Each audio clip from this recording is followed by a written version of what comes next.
Começa agora o programa Tá em Alta, comigo, Camila Cunha. Olá, estamos começando agora mais um programa Tá em Alta. Eu sou a jornalista Camila Cunha e aqui pelo programa nós vamos conversar sobre os assuntos que estiverem bombando nas redes sociais e também nas rodas de conversa. A cada programa, um convidado novo e também um assunto novo. O assunto de hoje, nós iremos falar sobre harmonização facial, que não é um assunto tão novo assim, mas que vira e mexe, está entre as discussões na internet.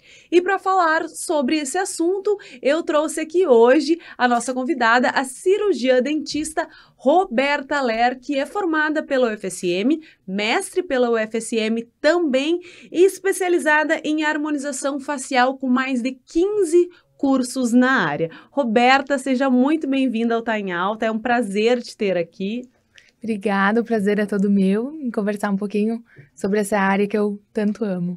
Roberta, na verdade, assim, harmonização facial, se fala muito no termo, mas o que de fato caracteriza uma harmonização facial? Se eu fiz uma aplicação de Botox na testa, eu não posso dizer que eu tenho uma harmonização facial, ou posso? Pode. Na verdade, a harmonização facial é uma área, por exemplo, da minha profissão, uma área da odonto, uma especialidade da odonto que compreende todos os procedimentos com esse fim de harmonizar a face. Então, tem essa dúvida, né, sobre, eu quero fazer uma harmonização facial, o pessoal entende como aqueles tratamentos que fazem o rosto inteiro, né?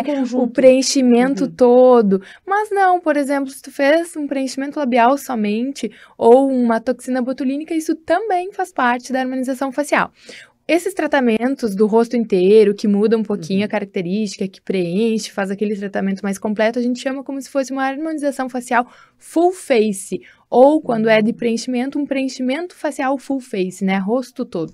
Sim, e Roberta, e é isso que tu fala que a gente vê, né, quando muda esse rosto inteiro, e aí na internet, apesar da harmonização facial ter ajudado na autoestima de muitas pessoas, na internet a gente vê viralizado normalmente os exageros, vira até um meme, uma piada, e aí eu queria te perguntar, existiu algum momento em que a parte da harmonização facial, ela perdeu um pouco a mão, ou a internet realmente só mostra o que dá errado, digamos assim? Então, é bem abrangente esse assunto, né? É bem interessante a gente conversar sobre isso, porque teve um início da harmonização, ela se popularizou, né?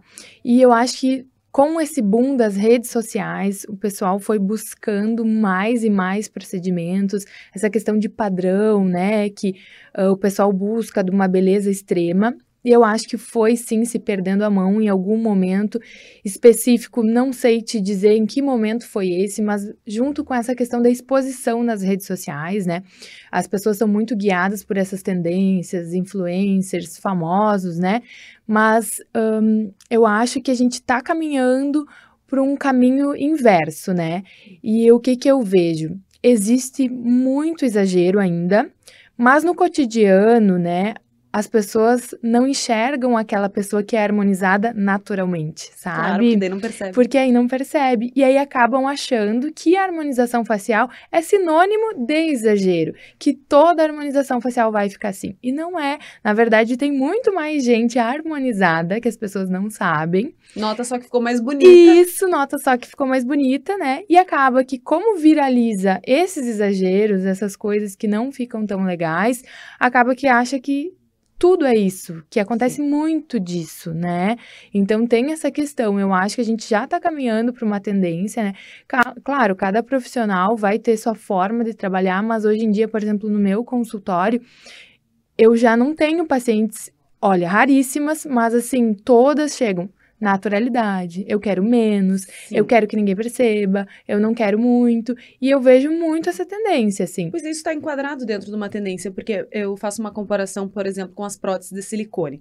Antigamente, a ideia era aquela prótese grandona, o peitão e bonito era aquilo, e hoje a gente vê, além de próteses menores, a gente vê até as cirurgias que as pessoas estão retirando, fazendo explante desse silicone, ou seja, perigoso também, né? Porque daí se tu faz uma coisa baseada numa tendência, quando ela muda, e aí eu vou ficar trocando. Exatamente. Eu acho que isso vai muito de encontro, assim, com a pessoa analisar o que que ela tá buscando, por que que ela tá buscando aquilo? É porque ela se sente assim, ela gostaria de melhorar, ou é porque ela tá se comparando com outras pessoas, tá se sentindo pressionada de alguma maneira? Então, até o profissional, ele tem que estar capacitado para, numa anamnese, entender quais os motivos sentimentais daquele paciente ali, porque, inclusive, uma contraindicação de fazer procedimentos no paciente é quando ele tem uma distorção de imagem, porque ele nunca vai ficar satisfeito com aquilo que ele está buscando, né? E eu vejo essa tendência inversa, né, da naturalidade, muito de encontro com esses movimentos também femininos, né,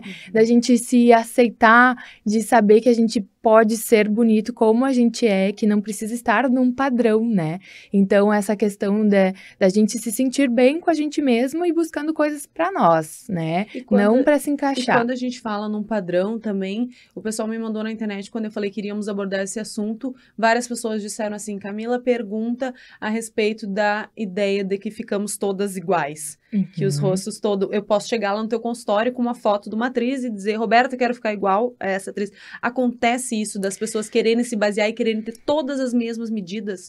Acontece. É raro, mas acontece. Porque eu já vou educando os meus pacientes na rede social para buscar o natural e valorizar os seus pontos fortes, disfarçar os fracos, mas focando nas características individuais. Mas vez ou outra acontece, assim, de algumas pacientes, eu gostaria de chegar nesse ponto aqui desse lábio, né, o lábio principal, assim, eu queria ficar assim, assado. Mas ali, de quebra, eu já falo, a tua estrutura é essa, a gente pode melhorar entendendo onde tu quer chegar, mas enquadrando esse teu desejo para a tua realidade do teu rosto. Porque a partir do momento que a gente quer alterar demais uma característica de um paciente, transformando ele em outra pessoa ou outra característica que está longe daquilo que ele tem, aí que as coisas começam a ficar esquisitas, né? Pois é. E aí, quando a gente fala, por exemplo, eu fico pensando no lugar do profissional.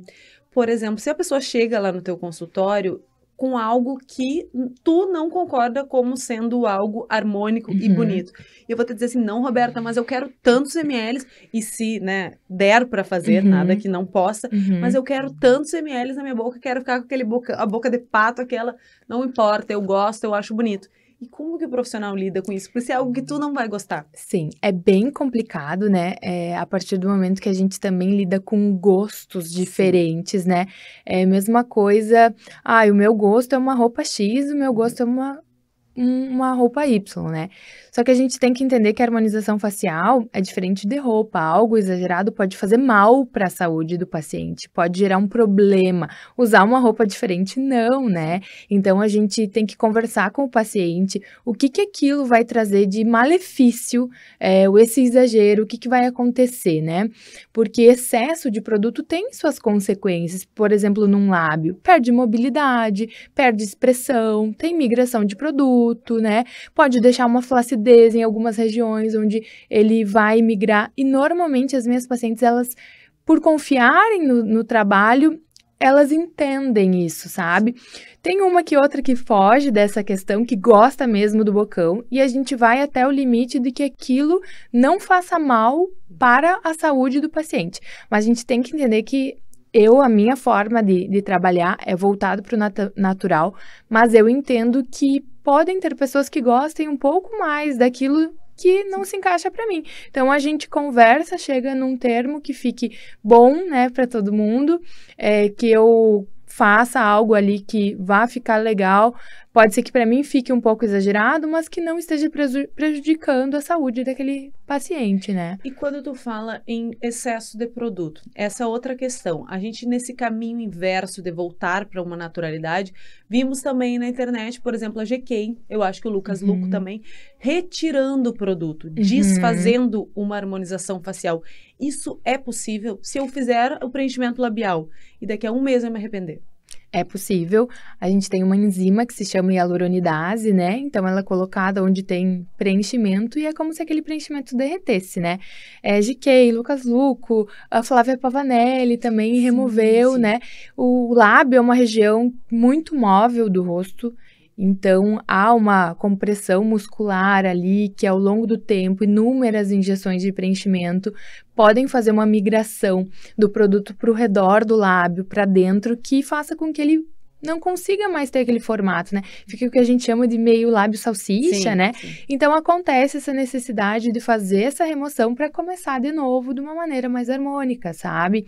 Então, é possível e, por isso, o preenchimento é um dos tratamentos mais seguros, porque a qualquer coisa que aconteça, é possível ser removido, né? Mas tu sabe, Roberta, agora uma experiência pessoal. Eu fiz o preenchimento labial e eu chego a ficar mais de 1 ano sem fazer e tenho a impressão que ele não sai. Por exemplo, assim, claro que, né, ele diminui, vai desinchando, mas ele nunca volta a ser a boca que eu tinha lá no início. Isso. Faz sentido? Faz sentido. Quando a gente usa bons produtos, eles têm uma boa durabilidade, né? E essas pessoas que fazem muito frequente é porque não aceitam nenhuma diminuição dele. Já sempre saindo do consultório. Isso, exato, que é sempre aquele efeito. Ou então, existem raríssimos casos que tem uma degradação muito rápida de produto. Existem raros casos. Eu tenho 2 pacientes em que elas voltam para o meu consultório pouquíssimos meses após e a gente quase não sente nada ali. E realmente é bem raro, isso é uma questão individual, mas acontece. E essas pacientes nunca ficam com a boca exagerada, independente se eu colocar 4 ml num ano nelas, porque elas degradam muito rápido. Mas o ácido hialurônico, na maioria das pessoas, tu vai ali passar de 1 ano tranquilamente. Eu também faço o meu a cada 1 ano e pouco, e ainda ele não tá da maneira inicial, né? E a gente vê que o ácido hialurônico, se a gente fizer um exame ali, né, vai ter ácido hialurônico por muitos anos, mas ele não vai, em alguns anos, ter quantidade suficiente para dar um efeito visível, né? Então, a gente diz que mais ou menos 1 ano e pouco ali, o paciente já tem a necessidade de fazer de novo, querer aquele efeito, mas ainda assim tem alguma quantidade de produto ali. Psicológico, né? Pode ser que eu queira sempre mais, e aí isso é uma questão de gosto individual. Eu também fico super satisfeita com uma seringa a cada ano, tranquila. Eu tenho pacientes com lábios de 2 anos, né? E tá muito tranquilo. E é uma questão do tamanho inicial do lábio que o paciente tem, de onde ele quer chegar, do quanto ele gosta, assim, né? Então, aqueles pacientes que querem fazer muito é porque gostam daquele lábio sempre muito grande. E isso é bom a gente tocar, porque eu tinha muito medo de fazer o lábio, porque eu só via aquelas bocas de pato que vira a parte de cima, a boca de salsicha, e aquilo eu achava muito feio e assustador. E eu disse, mas será que eu vou ficar assim? Tô com medo. Todo mundo dizia, não faz, que vai ficar isso. E depois, quando a gente faz, eu ainda fiquei pensando, poxa, mas por que eu demorei tanto pra fazer? Porque, no caso, foi feito algo sutil. E é importante que as pessoas saibam que aquela boca grandona não é o normal. Exatamente, perfeito. A gente, como a boca grandona é o que é perceptível para as outras pessoas, todo mundo acha que é assim que vai ficar. O que eu recebo de pacientes, assim, que chegam ali morrendo de medo, mas com muita vontade de fazer. E aí os maridos também falam, nossa, mas será? Não vai ficar assim? Com muito medo que a esposa faça. E aí, quando tá cicatrizado, é assim, o marido, nossa, mas ficou muito bom. E a paciente, meu Deus, porque eu demorei tanto tempo para fazer. Qual é o procedimento, se tu fosse elencar um procedimento que tu acha que mais muda o rosto? Porque a impressão que eu tenho é que depois que faz a boca, parece que esse osso aqui que a gente tem, me parecia que ele era mais afundado, que me deixava um pouco mais velha sem o preenchimento. E aí era só a boca, eu tive a impressão que foi uma mudança no rosto inteiro. Teve gente que disse, nossa, fez mais coisa. Eu disse, não, eu fiz só a boca. Aí que tá, né? A harmonização é fantástica. Por causa disso, a gente altera uma região e muitas vezes tem um impacto no rosto inteiro, sabe? Tem algumas coisas que a gente... de características que a gente inconscientemente associa com pessoas mais idosas. Por exemplo, lábios finos, né? Os pacientes que têm essa região aqui mais afundadinha, né? Ponta do nariz um pouquinho caída, essa distância da base do nariz até o lábio muito comprida. Isso são coisas que a gente associa com pessoas mais velhas. Quando a gente valoriza um lábio, devolve aquele volume, a pessoa rejuvenesce. Parece sabe? que é uma coisa mais geral. E, na verdade, foi só o lábio. Exatamente. E outro procedimento, esses dias eu tava prestando atenção numa menina que ela tava falando que ela fez o preenchimento de olheiras. E eu achei que ela tinha feito o rosto inteiro. Achei que fez muita diferença. O porquê porque é só uma região, né? E é uma região, assim, central, né? Que a gente associa muito com cansaço, envelhecimento, reabsorção de toda essa região aqui, quando tu ilumina, tu traz aquele paciente para características de anos atrás, né? Quando a gente é mais jovem, não tem tantas marcações aqui. E é bem relacionado a essa questão de um ponto refletir em todos os outros. Quando um melhora, aquele ponto chamava muita atenção. Aí tu melhora aquele ponto, aquilo ali ilumina o rosto e a gente deixa de chamar atenção para outros pontos que não favoreciam tanto o rosto do paciente, sabe? Então, até mesmo quando a gente vê um paciente de perfil, muitas vezes parece que o nariz é super grande. Eu recebo muito essa queixa. Mas, na verdade, é um queixo super retraído. Talvez o problema não seja exatamente ali. Exato. E aí a gente põe, assim, o preenchimento no queixo, avança ele e o nariz se dilui ali. E não chama mais atenção. Porque não era o nariz que era muito grande. Era o queixo que faltava e fazia uma desproporção no perfil do paciente, sabe? Então, é tudo interligado. Uma questão de harmonia geral, assim. E, Roberta, agora que tu falou no nariz, a gente escutou falar esse assunto até um pouco polêmico, porque ele parece realmente muito milagroso aos olhos de nós leigos, que estamos vendo uma rinomodelação. E aí, de repente, a pessoa não vai passar mais por uma cirurgia plástica e vai ter um narizinho, aquele que queria, arrebitado, tira o caroço. Como que isso funciona? O nariz eu acho que é dos procedimentos que quando a gente posta, mais tem repercussão, Chama muita né? atenção, porque parece muito chocante. Como que ela não foi num bloco cirúrgico? Como que ela não fez aquela cirurgia enorme, né? E como adicionando o produto, ele parece menor, né? Então, o que acontece? A gente injeta o produto nos pontos certos, né? Para retificar aquele dorso, empinar a ponta, trazer o nariz para as proporções corretas. Então, mais uma vez, como em inúmeros casos, não é a questão do volume em si, mas da proporção, da forma, dos ângulos, que ajustando isso, o nariz parece menor, mesmo colocando volume, né? O nariz é fantástico mesmo, porque com pouco produto a gente consegue uma grande mudança, mas tudo é uma questão de indicação também, né?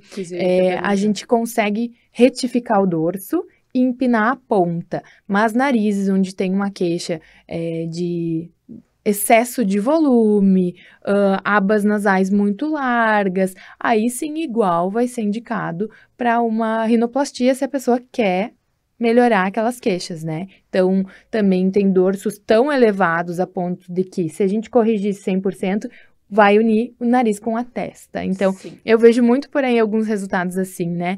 Que na tentativa de corrigir de qualquer jeito o nariz do paciente, querer fazer muito aquele procedimento, mas o paciente não está bem indicado para aquele procedimento, o nariz aparenta ficar maior, né? Seja, quando está mal indicado. Corrigir. Isso. E esse procedimento, ele é relativamente novo. Olha, ele eu acho que ficou famoso.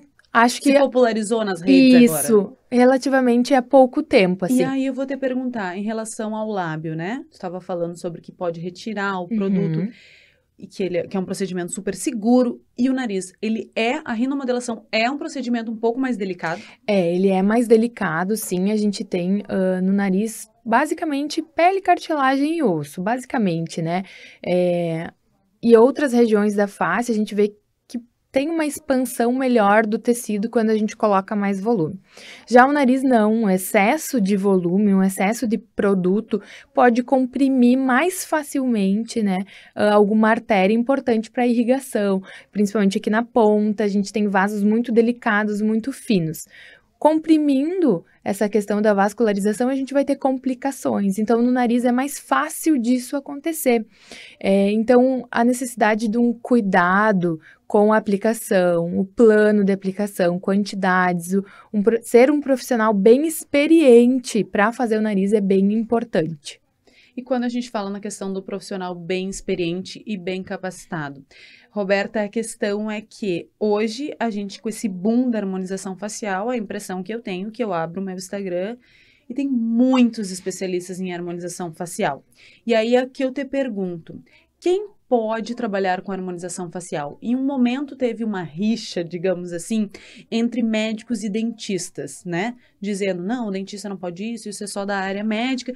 E isso foi se modificando e hoje nós vemos ainda outras áreas da saúde fazendo harmonização facial. Nos explica um pouco sobre isso. Quem pode trabalhar com harmonização facial? Isso. Primeiro começou mais com a medicina, focado na parte de dermatologia, cirurgia plástica, né? Mas com a evolução, popularização dos tratamentos, entrou a odonto. E agora, mais recentemente, entrou biomedicina, se eu não me engano, tá? Enfermagem e farmacêuticos. Se eu não me engano, são esses. Pode ser que fisioterapia também, mas não tenho certeza. Então, foi algumas coisas que foram mudando na legislação, porque, por exemplo, a odonto, né? Tem a área da cirurgia e traumatologia bucomaxilofacial, né? Houve essa rixa muito grande entre as áreas e foi implicado muito com a área da estética. Só que, ao mesmo tempo, como que um profissional, como um cirurgião dentista, não vai ser capaz de fazer um procedimento estético de preenchimento, de toxina, né? E aí, ao mesmo tempo, ele é permitido a fazer cirurgias super complexas da face, né? Que é a especialidade de cirurgia e traumatologia bucomaxilofacial, onde o cirurgião dentista reconstrói todos os ossos da face em caso de um acidente, né? Eu tive uma experiência breve no USP, né? De estágio. Então, a gente operava pacientes que tinham fraturas panfaciais, onde a gente tinha que reduzir essas fraturas, a gente auxiliava os preceptores, né, de fratura de mandíbula, maxila, órbita, assoalho de órbita, ATM, né, pacientes que, me lembro até hoje, um paciente que levou um tiro aqui no zigomático, então, por que a odonto é permitida, né, nessa especialidade, ou até mesmo outras cirurgias dentárias muito complexas de sisos, né, e aí nessa área não, né, então houve de início essa rixa, acho que também... Mais com a medicina. Mais com a medicina e odonto ali, né, e aí depois, claro, hoje em dia tem outras áreas, ainda tem algumas questões de brigas, né? Mas eu acho que isso tá passando, sabe? Eu, pelo menos, não ligo muito para isso, penso em fazer o meu bom trabalho, né? Fazer o melhor que eu posso, e eu vejo que tá passando bastante essa questão. Até no meu consultório eu atendo inúmeras médicas, acho que isso passou bastante, né? E foi uma questão realmente... Poderia ser muito de uma preocupação do pessoal da medicina com as complicações que poderiam vir a acontecer com mais frequência, ou uma reserva de mercado também. Tudo depende, né? O que eu penso? Eu não ligo muito para todas as outras profissões que estão entrando, mas vão ter bons profissionais e maus profissionais em todas as profissões. Eu já recebi intercorrências de todas as áreas, todas. Né? Então, é uma questão que é muito de um esforço individual. O que eu acho que deveria ser feito é uma fiscalização melhor com a formação dos profissionais, né? Exigir algumas coisas a mais para que se possa oferecer para os pacientes um tratamento mais seguro, né? Não, o pessoal vai muito para essa área pela questão de retorno financeiro e acaba esquecendo de que a gente está lidando com vidas, com pacientes, com saúde, né? E a estética, ela não pode estar acima da saúde, né? O paciente tem que receber um tratamento. Mas, Roberta, e daí, como a gente estava falando das redes sociais, né? Que a gente vê muitos perfis de profissionais e antes e depois, e foto e procedimento, e cada dia um procedimento novo. Não fica perigoso a gente se confundir do que é de fato um bom profissional? Posso ter um Instagram lindo com muitas fotos, e aí será que eu tenho essa capacitação? Será que eu tenho esses cursos? Isso pode acontecer? A gente pode ser iludido por uma página do Instagram? Com certeza. A gente, como profissional, facilmente identifica um outro profissional que sabe ou não o que está fazendo a partir do momento que ele está falando, explicando alguma coisa ali. Mas a gente é técnicos nisso. Os pacientes não são. Então, é muito fácil ser enganado por um marketing, ainda mais hoje em dia que a gente está nesse boom de estratégias de marketing, né? E acabam fazendo com que o paciente possa mesmo se confundir se aquele profissional, ele é capacitado mesmo, né? E acaba que tem um foco muito grande em os profissionais demonstrarem uma vida bem abundante, né? Em inúmeras questões de ostentação, para confundir os pacientes que ele tem um sucesso na vida profissional. Já que sabe? eu tenho eu posso proporcionar tantas viagens e ostentações, eu devo ser um bom profissional. Isso, e a gente mesmo, pode ver, a gente é super influenciado Claro. por isso, né? A gente A gente facilmente, acaba associando automaticamente, né? Uma coisa que talvez não automaticamente, queira dizer. isso. Então, para o paciente é difícil ele pensar, nossa, mas essa pessoa tem tanto sucesso, tem tantos seguidores, não é possível que ela vá ser ruim, né? Mas, ao mesmo tempo, esse profissional ele pode estar captando muitos pacientes, mas esses pacientes não estarem voltando, né? Sim. Então, é difícil essa questão de conseguir avaliar. O que eu sempre digo para os pacientes: namorem aquele profissional, acompanhem, peçam referências, vejam outras pessoas que já foram lá, né? Como que foi a experiência, né? E não só por uma questão do Instagram bonito, de uma pessoa que se veste bem, de uma pessoa que faz 1000 viagens, isso de nada tem a ver com a capacidade profissional da pessoa, com o cuidado que ele vai ter com o paciente. Não, isso faz todo sentido, fazer uma pesquisa, porque afinal tu tá fazendo um procedimento no teu rosto, tu não tá comprando um acessório, uma roupa Exato. que... E assim, é no rosto, né? Não tem como colocar uma roupa que vai cobrir se der alguma coisa errada, né? Medo total, fora a parte de que realmente pode dar um problema sério, né? É. Roberta, e aí a gente falando, né, sobre esses procedimentos, falamos sobre botox, o preenchimento, né, a rinomodelação, e existe uma mudança hoje de como a gente fala assim, antes se procurava mais transformações e hoje se volta mais para tratamentos preventivos, tratamentos de pele, coisas que tentem remediar um pouco desses traços do envelhecimento? Sim, com certeza a gente vê uma tendência bem grande para esses tratamentos que vão gerenciar o envelhecimento do paciente, né? Ao invés de deixar algumas coisas acontecerem para depois Transformar. ter que transformar ou alguma coisa assim. Então, tem muita coisa vindo de tecnologias, de novos produtos com esse objetivo, né? Para a gente preencher o paciente minimamente, né? O mínimo possível, para tratar mais a pele com bioestimulador, com estímulos de outras tecnologias, né? Para tratar a qualidade ali da pele, ou produtos que agora estão vindo novos, que são biorregeneradores celulares, né? Para trazer as funções daquela célula como se ela estivesse funcionando há anos atrás. Então, são novas tecnologias, porque justamente a tendência é essa, né? Tratar desde cedo para manter o paciente bem do que depois deixar as consequências acontecerem e aí ter que correr atrás. Porque quando a gente deixa, acaba que o tratamento fica mais complexo, fica mais difícil, precisa de mais procedimentos, né? Fica mais O caro, né? investimento Vamos é falar mais assim. alto, né? E aí acaba que o paciente vai ter, ainda assim, um resultado pode ser que menos efetivo do que se ele tivesse desde cedo se mantido bem. E quando tu fala desde cedo, isso é uma coisa que se pergunta muito, né? Vou fazer uma aplicação, vou colocar botox, tá? Tá. E aí as pessoas dizem assim, mas a fulana é muito nova, com 25 anos já pensando nisso. A minha mãe, por exemplo, agora me falou que ia fazer um tratamento desse com bioestimulador, ela falou assim, eu também quero. E ela me disse assim, não, isso é muito nova. Primeiro que muito nova não, eu tenho 33 anos. Mas ela disse como sendo um tratamento para uma pele mais madura. E, na verdade, a gente vê que não. Isso. Quando que se começa a prestar atenção sobre esses procedimentos? Perfeito.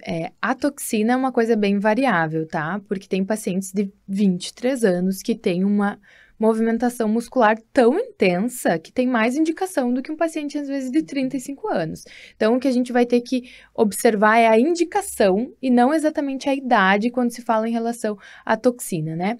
Já bioestimuladores, para promover essa produção de colágeno, a gente vê que ali por volta dos 30 anos, a gente já começa a ter esses efeitos da perda de colágeno visíveis, né? A perda da firmeza da pele, o rosto caindo um pouquinho, né? Então, aí a gente já pode começar a avaliar quando começar essa estimulação. Aí a gente tem várias maneiras de estimular. Pode ser por tratamentos mais simples, se não for necessário algo um pouquinho mais intenso, como um bioestimulador que super estimula, né? Pode ser uma coisa como um microagulhamento, pode ser uma tecnologia, né? Então, ali por volta dos 30 anos, a gente já pode começar a fazer esse planejamento a longo prazo, para ir mantendo essa qualidade de pele, essa estimulação, para que te mantenha bem ao longo Mas do isso tempo. para vocês profissionais não fica um pouco difícil na hora de educar o seu paciente para ele entender? Tu vai me falar que eu vou fazer um procedimento para minha pele e que eu não vou sair de lá já lisérrima, me amando, que isso é um tratamento que depende, né, do tempo, dos passos. É fácil tu conseguir colocar isso na cabeça do paciente enquanto ele está aí sendo bombardeado de vamos preencher, vamos esticar e botox. Tem essa questão, sim, mas pelo menos das minhas pacientes, elas buscam já por isso, sabe? E eu acho que nas redes sociais tem muito desse exagero, mas tá começando a ter muito conteúdo sobre essa prevenção desde cedo, sobre quão melhor os resultados podem ser e quão menos a gente vai transformar o paciente se a gente começar desde cedo mantendo. Então, a aderência ali no consultório a esses tratamentos são muito positivas, como, por exemplo, um bioestimulador, por exemplo, o Sculptra, né, que a gente faz muito. Nossos pacientes imediatamente não saem dali com um resultado, porque ele demora a vir o resultado, pelo menos uns 2 meses. Mas quando começa a vir, o paciente sente aquela pele firme, aquele rosto dando uma firmadinha, sabe? E aí eles gostam muito. Mas se o paciente já vem com aquela cabeça de querer preencher, de querer mudar, né? Aí já fica um pouco mais difícil. Então, é muito uma questão de qual paciente é, o que a gente vai conversar ali. Eu presto muita atenção, dou muita atenção para o momento da consulta, do plano de tratamento, que a gente explica detalhadamente o porquê de cada coisa, né? E é difícil o paciente não concordar ou não ver que essa é a melhor opção, né? Pra gente manter essa naturalidade. Sim, todo o estudo que existe por trás disso. Roberta, quando a gente fala em procedimentos estéticos, em harmonização, eu não sei se ainda poderia se considerar, mas se fala muito num mercado de luxo, né? De procedimentos que são investimentos. Isso é uma tendência de, por exemplo, com essa popularização, com mais profissionais fazendo, com mais produtos e procedimentos sendo ofertados, nós conseguimos já dizer que talvez não seja um tratamento só para a classe A? Eu acho que sim, com certeza. Hoje em dia a gente tem muitas possibilidades, né? Inclusive, existem muitos profissionais fazendo. Os tratamentos com essa demanda maior, acho que é possível, sim, ter essa questão de diminuição de valores, novas formas de pagamento. Então, eu vejo que as mulheres buscam muito deixar uma parte do seu orçamento para isso, porque quando a gente fala de autoestima, a gente tá falando disso ter um reflexo na vida inteira daquela mulher, daquele homem, né? Quando a gente se sente bem, se vê bem, a gente tem mais confiança para desempenhar as coisas que a gente gostaria, para se posicionar, enfim. Então, eu vejo que todo mundo consegue fazer esses procedimentos de alguma maneira, porque há muitos profissionais, tem muitas possibilidades, tá muito mais popularizado, sabe? O que no passado era uma coisa irreal, assim, para a maioria das pessoas. Só os artistas, realmente. Eu converso muito com a minha mãe na época dela, né? Não existia nem essa possibilidade, né? Porque eram tratamentos muito exclusivos, assim. E hoje em dia, não. É uma coisa que pode ser acessível para qualquer pessoa. Quando tu falou em autoestima, tu falou autoestima do homem também. E aí eu vou te perguntar, existem homens, esse número cresceu, ou ainda é um tabu quando se fala em homens procurando profissionais da harmonização facial? Eu acho que está aumentando bastante mesmo, assim, vejo que é uma frequência bem maior de homens no consultório. Ainda existe algum certo tabu, né, como também até para as próprias mulheres, tem muitas mulheres que ainda são super contra a harmonização, porque acham... As que fazem não contam?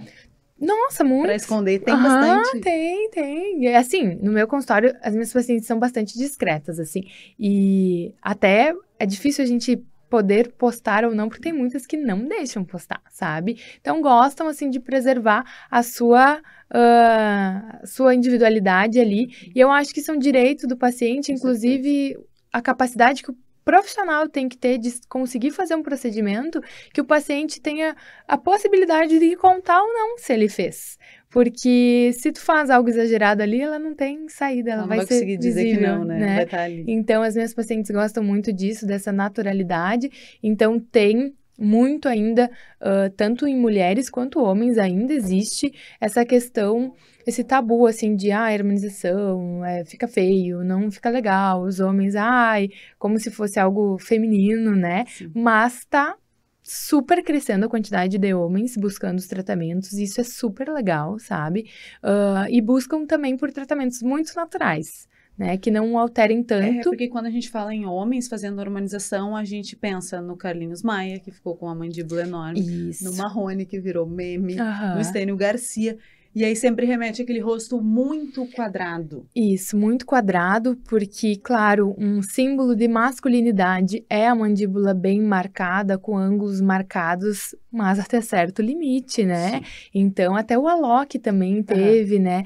Que ficou com essa região extremamente que eles volumosa. ficam parecendo Buzz. Aquele rosto grande, exato. E outros ainda com a maçã de uma maneira que deixa essa parte do rosto feminina. Porque existem muitas diferenças no preencher o homem e a mulher. Muitas diferenças. Mesmo que seja a mesma região. Mesmo que seja a mesma região. Então, a gente tem que cuidar para não deixar o homem com aspecto feminino e a mulher com aspecto masculino, dependendo, né? Então, até a mulher pode querer uma mandíbula mais marcada, mas tem os limites da proporção facial feminina, né? Então, a gente tem todo um estudo científico, técnico ali, para saber identificar, né, cada rosto que necessita.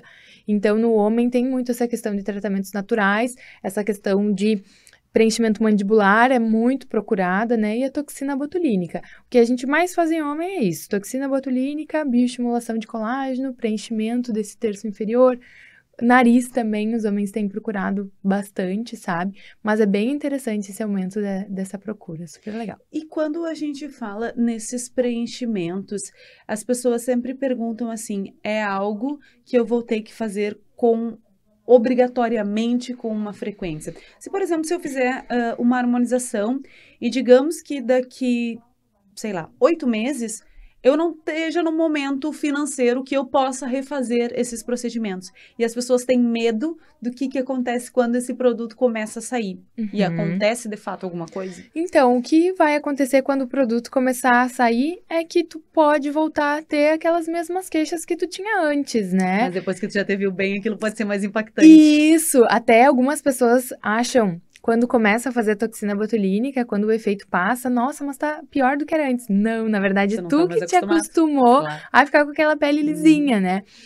Então, o preenchimento, como é um retorno mais gradual e mais demorado, né? Ele demora mais para ser absorvido, não é impactante assim, tô pior do que tava, bem tranquilo. Tu vai voltando gradativamente até aquelas queixas, mas o ácido hialurônico tem várias propriedades de hidratação, de melhora da qualidade ali da região, que também vão fazer com que essas queixas fiquem menos significativas, mesmo que esteja saindo esse produto. E não precisa obrigatoriamente com 8 meses refazer, tu pode esperar mais bem tranquilo. Não, o que eu quero dizer assim, a pessoa não precisa ficar refém. Não. Se eu vou fazer esse procedimento hoje, eu não preciso reservar um dinheiro para daqui tanto tempo refazer. Não necessariamente. Se não tiver, tudo bem. Isso, e normalmente quando a gente faz um tratamento global da face, com mais seringas, bioestimulação, normalmente quando o paciente vem para o retorno, ele precisa de uma quantidade muito menor, às vezes até 1/3 da quantidade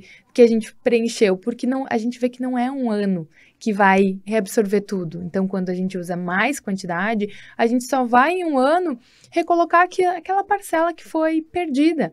Então, por exemplo, utilizei 8 seringas num paciente, depois de um ano ele vem ali, a gente precisa de metade, 1/3 daquela quantidade, porque a gente vai fazendo manutenções. Bem tranquilo, não é uma coisa que deixa o paciente refém, ele pode parar quando quiser e muitas vezes o paciente acha, eu fiz e aí depois vou ter que fazer, se eu não fizer o resto do tratamento eu vou perder aquele efeito. Não vai perder, pelo menos tu fez aquele, já deu uma segurada no envelhecimento, né, se depois não quiser fazer mais, não tem problema.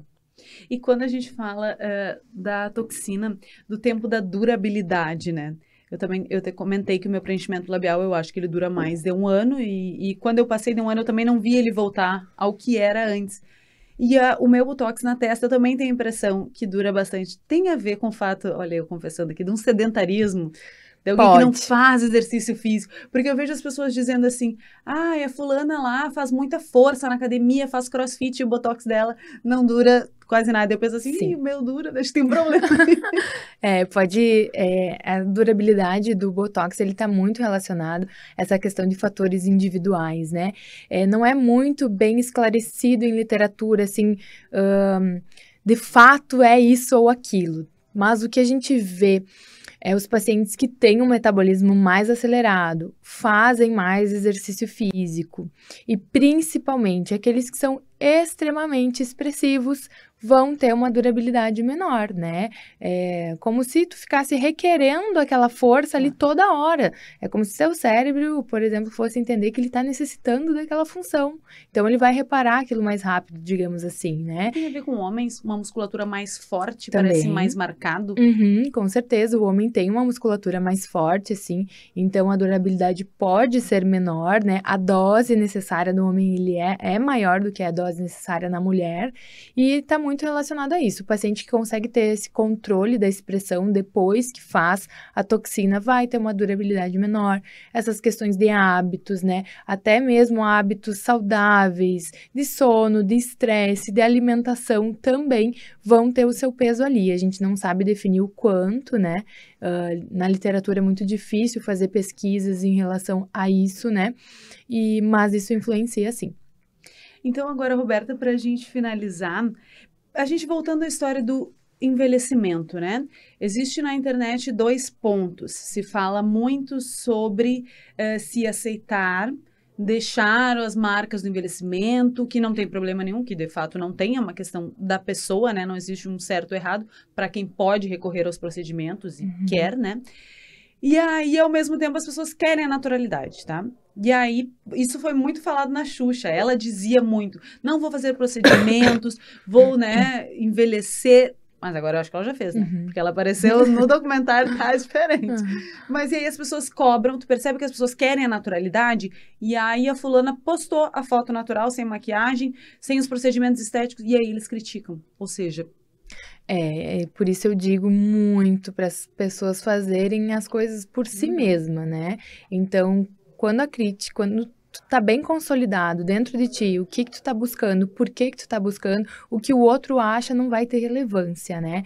Então, eu vejo que a gente tem que caminhar ali com 2 coisas juntos, né? A vontade do paciente, manter uma naturalidade, a saúde, né? Fazer com que ele esteja se sentindo bem sem exageros, mas é uma questão muito individual, né? Vai ter críticas sempre. Tu vai fazer um procedimento, vai ter quem julgue isso. Tu não vai fazer, depois vai ter gente que vai te chamar de velha e feia, né? E isso é uma questão que vai ter gente para te criticar. E cada um sabe de si. Cada um sabe de si. Eu vi a Gretchen falando assim, eu já perdi as contas de quantos procedimentos eu fiz e eu amo.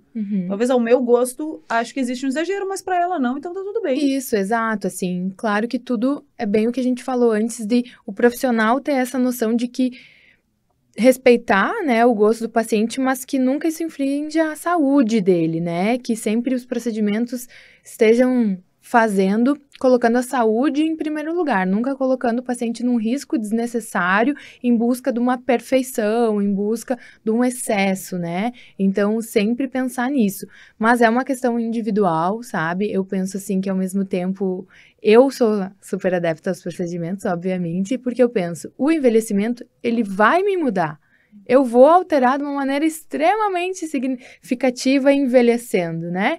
Então, eu gostaria de que esse envelhecimento ele fosse mais gradual. Afinal, eu gosto de como eu sou hoje, eu quero me manter no menor grau possível de envelhecimento, envelhecendo com naturalidade.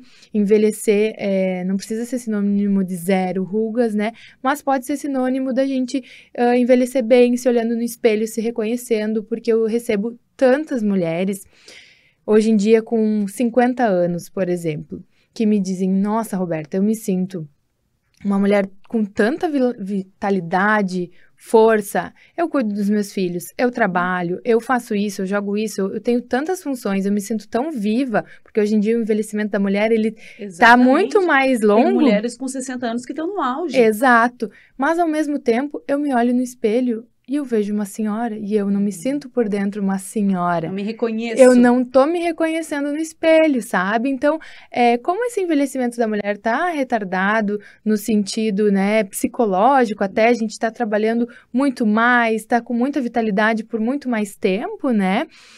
Quando o paciente chega numa certa idade e não teve essa prevenção, ele tem esse choque também, de se olhar no espelho e não se sentir bem, e não se sentir mais como ele se sente por dentro, Sim. sabe? Vocês não têm noção do quanto eu recebo isso de queixa no consultório. Eu me sinto uma mulher super pra frente, super viva, e eu olho no espelho e vejo o rosto de uma senhora. Eu não acho que eu esteja assim, sabe? Então, eu acho que isso é uma coisa bem interessante. A gente não precisa mudar o paciente, a gente só vai te manter como tu é, né, ao longo do tempo. Nem toda harmonização é uma transformação. Exatamente. Né? E, Roberta, agora pra gente finalizar, que eu acho que isso sirva de alerta, eu queria te perguntar quando que a pessoa deve se preocupar ou procurar alguma ajuda psicológica quando a gente fala numa distorção da imagem. Daí tu diz, tem pacientes que chegam lá no consultório e nada que for feito vai ser o suficiente porque existe uma distorção e uma busca inalcançável por essa tal perfeição. Então, em que pontos se abre um alerta de que a pessoa está tendo uma distorção da sua imagem? Enquanto a gente conversa com o paciente na anamnese, a gente pergunta inúmeras coisas, como ela se sente, o quanto aquilo afeta a autoestima dela. E a gente vê que o paciente que tem alguma distorção de imagem, ele tem muitas queixas, ele se incomoda muito com coisas bem pouco significativas, sabe? Tu vê que é normalmente uma pessoa já muito bonita, tem muitas questões positivas, mas ela foca extremamente no negativo. Então, no detalhe do detalhe, né? Já fez inúmeros tratamentos, nunca ficou satisfeita, se sente muito mal ainda com aquilo, isso afeta a autoestima, o psicológico do paciente, né? Então, a gente tem que ir conversando com calma, por isso a importância dessa avaliação detalhada com o paciente, né? Conversar para entender os porquês que aquele paciente está buscando aquilo. Porque quando ele busca afagar alguma questão psicológica com procedimentos, isso nunca vai ser satisfatório, né? Nunca vai chegar no resultado que ele gostaria. Então, fica aí o alerta, né, Roberta? E também, relembrando aquilo que tu falou no meio da conversa, que eu achei muito importante, eu gostei do trocadilho, que tu diz, namorem o profissional, ou seja, pesquisem muito bem, antes de escolher um profissional da beleza e da estética, da saúde também, vejam os trabalhos, tudo que existe por trás de apenas um Instagram bonito. Eu achei que essa é uma dica bem valiosa. Exatamente, acompanhar o profissional, né, observar como ele fala, se ele parece que tá sabendo o que tá falando, se ele domina, né? aquele, assunto. Domina aquele assunto, porque é muito fácil só postar uma foto bonita, a gente vê uma maneira extremamente comum, photoshopping antes e depois, né? Então, conversem com amigas, perguntem se alguém já foi naquele profissional, o que achou. Normalmente alguém já conhece, né? Fala alguma coisa, então acompanhem antes de se submeter. Se tu for fazer uma cirurgia plástica, tu vai pesquisar muito bem teu médico. Então faça isso também para harmonização facial, que é algo sério, que é algo que parece que a gente está vendo muito por aí, mas continua sendo saúde e algo muito sério. Roberta, quero agradecer imensamente a tua presença aqui no Tá em Alta. Foi muito bom conversar contigo sobre todos esses mitos e receber também tanto conhecimento da tua parte. Te agradeço muito. Eu que agradeço o convite. Fiquei extremamente lisonjeada de poder estar aqui contigo, conversar sobre esse assunto. Acho que tem muitas coisas importantes que são super interessantes serem esclarecidas para as pessoas, né? Para que a gente veja essa área tão fantástica como a harmonização, ela ser valorizada, né? E não colocada como uma coisa simples, comum e que não tenha que ter esse devido cuidado, né? Então, obrigada mesmo, adorei a nossa conversa. Renderia um outro programa, vamos fazer um parte 2. O programa Tá em Alta de hoje vai ficando por aqui. Até o próximo programa com outro assunto e outros convidados nos assuntos que estiverem bombando por aí. Tchau, tchau. Começa agora o programa Tá em Alta comigo, Camila Cunha.